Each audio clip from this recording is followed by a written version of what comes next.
يقول النبي صلى الله عليه وسلم: إذا كان يوم الجمعة وليلة الجمعة فأكثروا علي من الصلاة فيه، فإنه من صلى علي صلاة واحدة صلى الله عليه بها 10 ነቢያችን ሰለላሁ ዐለይሂ ወሰለም ሐዲስ ላይ ምን ይላሉ?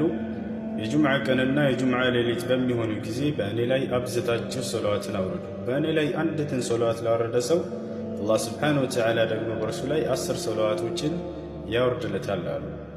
ዛሬ እንደምታውቁት ቀኑ ጁምዓ ነው። በነቢያችን ሰለላሁ ዐለይሂ ወሰለም ላይ ሶላዋት ማውረድ እናብዛ። በነቢያችን ሰለላሁ ዐለይሂ ወሰለም ላይ አንዲትን ሶላዋት ስናወርድ አላህ ሱብሓነሁ ወተዓላ በእኛ ላይ 10 ሶላዋቶችን ያወርድልናል። በእርሳቸው ላይ ሶላዋትን በምናወርድ ጊዜ ባጭሩ አላሁመ ሰሊ ወሰሊም ዐላ ነቢይና ሙሐመድ ማለት እንችላለን። እየደጋገመን ይህንን በል።